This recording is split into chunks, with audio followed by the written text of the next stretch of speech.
வணக்கம். லதா காமாட்சி, நெல்லை போஜன். இன்றைக்கி என்ன ரெசிபி பண்ண போகிறேன்னா, வாழைப்பூ வச்சு வாழைப்பூ கூட்டு எப்படி பண்ணுறதுங்கிறத பார்ப்போம். முதல்ல வாழைப்பூவை சுத்தம் பண்ணிக்கிறேன். அதுக்கப்புறம் என்னென்ன அதுக்கு தேவையான பொருளுங்கிறத ஒன்று ஒன்றா காமிக்கிறேன். வாழைப்பூ அந்த கல்லன்லாம் சுத்தம் பண்ணிவிட்டேன். இப்போ கட் பண்ணுறதையும் காமிக்கிறேன். இப்படி வச்சுட்டு ஒன்று போல் சின்ன சின்ன பீஸாக கட் பண்ணுங்கள். பார்க்க அழகாக இருக்கும், டேஸ்ட்டும் நல்லாயிருக்கும். நம்ம கட்டிங்கில் தான் கொஞ்சம் ருசி இருக்கும்.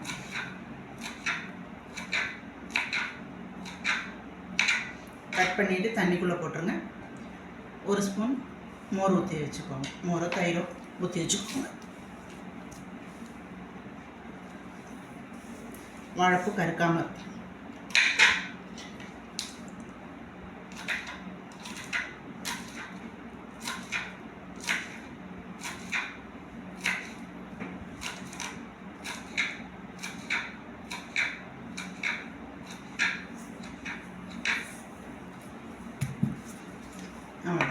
இப்போ ஒன்று போல் கட் பண்ணி போட்டிருக்கேன். தண்ணிக்குள்ளே போட்டிருக்கேன். ஒன்று போல் இருக்கும், பார்க்க ஒரே சைஸாக. அந்த மாதிரி கட் பண்ணி போட்டிங்கன்னா நல்லாயிருக்கும். அதுக்கப்புறம் எல்லாத்தையும் கட் பண்ணிவிட்டு அதுக்கு அடுத்து என்ன பண்ணுறதுங்கிறத இப்போ வாழைப்பூ கூட்டு செய்கிறதுக்கு தேவையான பொருளை எடுத்து வச்சுருக்கிறேன். துவரம்பருப்பு, இந்த ஸ்பூனில் 2 ஸ்பூன் துவரம்பருப்பு எடுத்துருக்கிறேன். இதை நல்லா ஒரு 5 தடவை வாஷ் பண்ணி மஞ்சப்பொடி, கட்டி காயம், இது கூட ஒரு 5 சின்ன வெங்காயம் ரவுண்டாக நறுக்கி வச்சுருக்கிறேன். ஒரு தக்காளி, 2 பச்சை மிளகாய். இந்த பருப்போடு வேக வைக்கணும். பச்சை தண்ணி ஊற்றலை, அரிசி களைஞ்ச தண்ணியை எடுத்து வச்சுருக்கிறேன். இந்த அரிசி களைஞ்ச தண்ணியில் தான் இந்த பருப்பை வேக வைக்க போகிறேன். வாழைப்பூ கூட்டே அதில் தான் செய்ய போகிறேன். பருப்பு நல்லா வெந்த உடனே நம்ம சுத்தம் பண்ணி வச்சுருக்கிற வாழைப்பூ அதோடு சேர்த்து நான் காரப்பொடி போட்டு பண்ணுறேன். இது தனியாக பச்சை மிளகாலையும் பண்ணலாம், பச்சை மிளகா காரத்துலேயும் பண்ணலாம். நான் இன்றைக்கி பண்ணுறது காரப்பொடி போட்டு பண்ணுறேன்.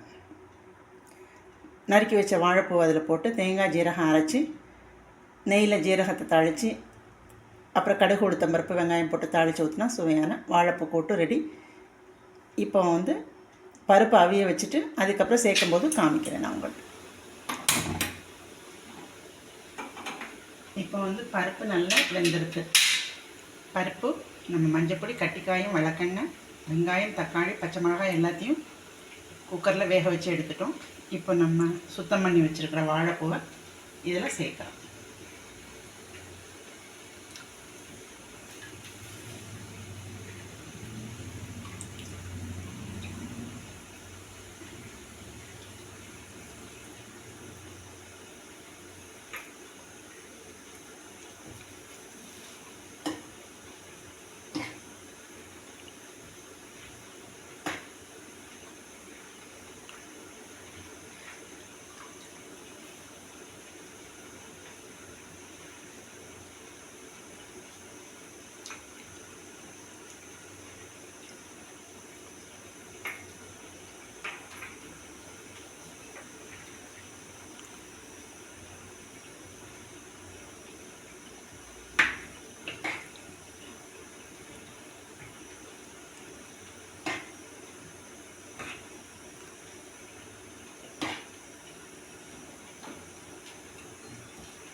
தேங்காய், ஜீரகம் அரைச்சி வச்சுருக்கிறேன், அதையும் சேர்த்துட்றேன்.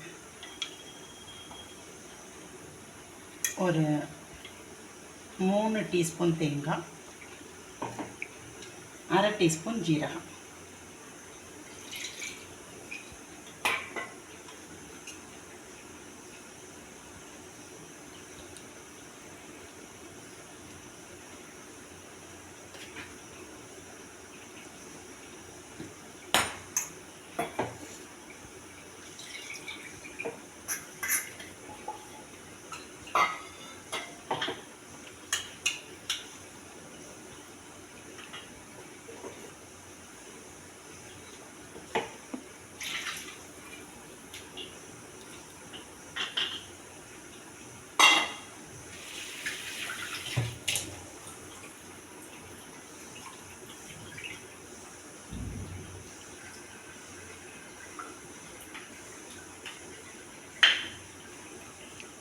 இப்போ இந்த கூட்டுக்கு தேவையான உப்பை சேர்த்துருவோம். காரத்தையும் சேர்க்குறேன்.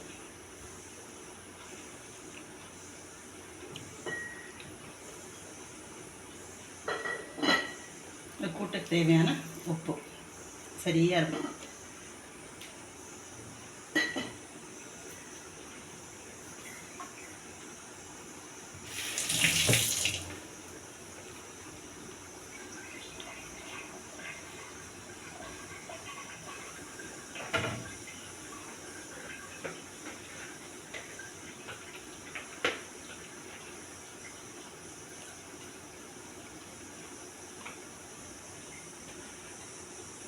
ரெண்டு ஸ்பூன் போட்டேன். 2 ஸ்பூன் கூட கொஞ்சம் போட்டேன். 3 ஸ்பூன் போட்டேன்.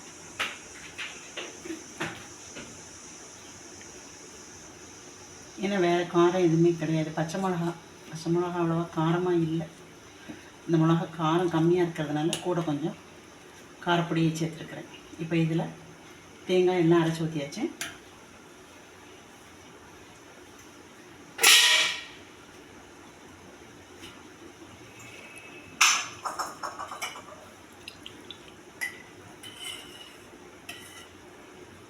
ஒரு ஸ்பூன் நெய் வந்து ஜீரகம் தாளித்து ஊற்றுறேன்.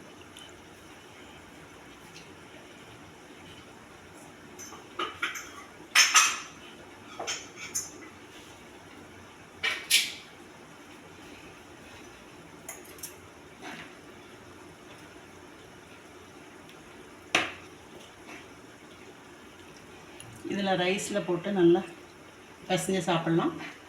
தோசை ஊற்றி மசால் தோசை செய்கிறோம் இல்லையா, அதே மாதிரி தோசை ஊற்றி நல்ல முறுமுறுன்னு மேலே திருப்பி போடாத அளவுக்கு ஊற்றிட்டோம்னா அதுக்கு மேலே இந்த வாழைப்பூ வச்சு 2ஆக மடித்து 2 பக்கமும் போட்டு எடுத்தால் வாழைப்பூ தோசை. அந்த மாதிரியும் செய்யலாம். நம்ம விருப்பம்தான் எப்படினாலும். நெய்யில் 2 ஜீரகத்தை வறுத்து போடுறேன்.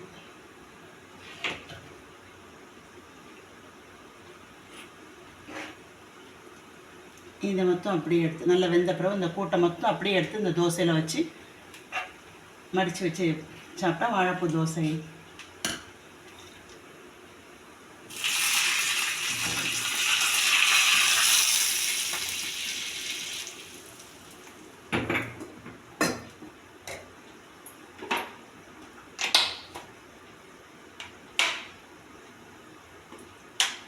கடுகு உளுத்தம்பருப்பு தாளித்து வெங்காயம் வந்து நல்லா கோல்டன் கலரில் வரணும். வரும்போது ஊற்றும்போது நான் உங்கள்கிட்ட காமிக்கிறேன்.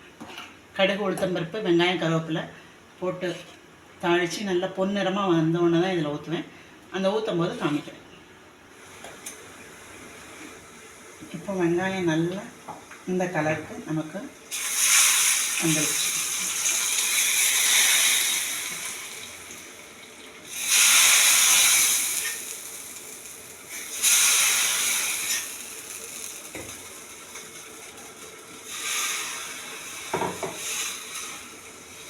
நம்ம சாதத்துக்குங்கிறதுனால கொஞ்சம் தண்ணி கூட வச்சுக்கிறேன். அவ்வளோதான். பசஞ்சு சாப்பிடு.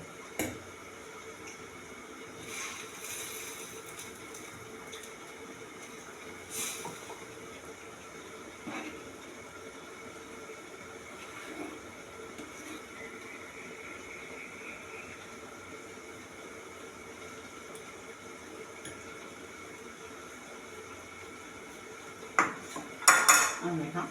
எப்போதும் சொல்கிற மாதிரி 2 உப்பு கடைசியில் நான் போட்டுக்கிட்டேன். மல்லித்தலையை தூவி இறக்குனா சுவையான வாழைப்பூ கூட்டு ரெடி. இந்த ரெசிபி பிடிச்சிருந்ததுன்னா நீங்களும் இதே மாதிரி செஞ்சு சாப்பிட்டு டேஸ்ட் பண்ணுங்கள். இந்த வீடியோ பிடிச்சா லைக் பண்ணுங்கள், ஷேர் பண்ணுங்கள், சப்ஸ்கிரைப் பண்ணுங்கள். இன்றைக்கி ரெசிபி சாதம், வாழைப்பூ பருப்பு போட்டு கூட்டு, நெல்லை ஸ்பெஷல் சிறுகிழங்கு பொரியல்.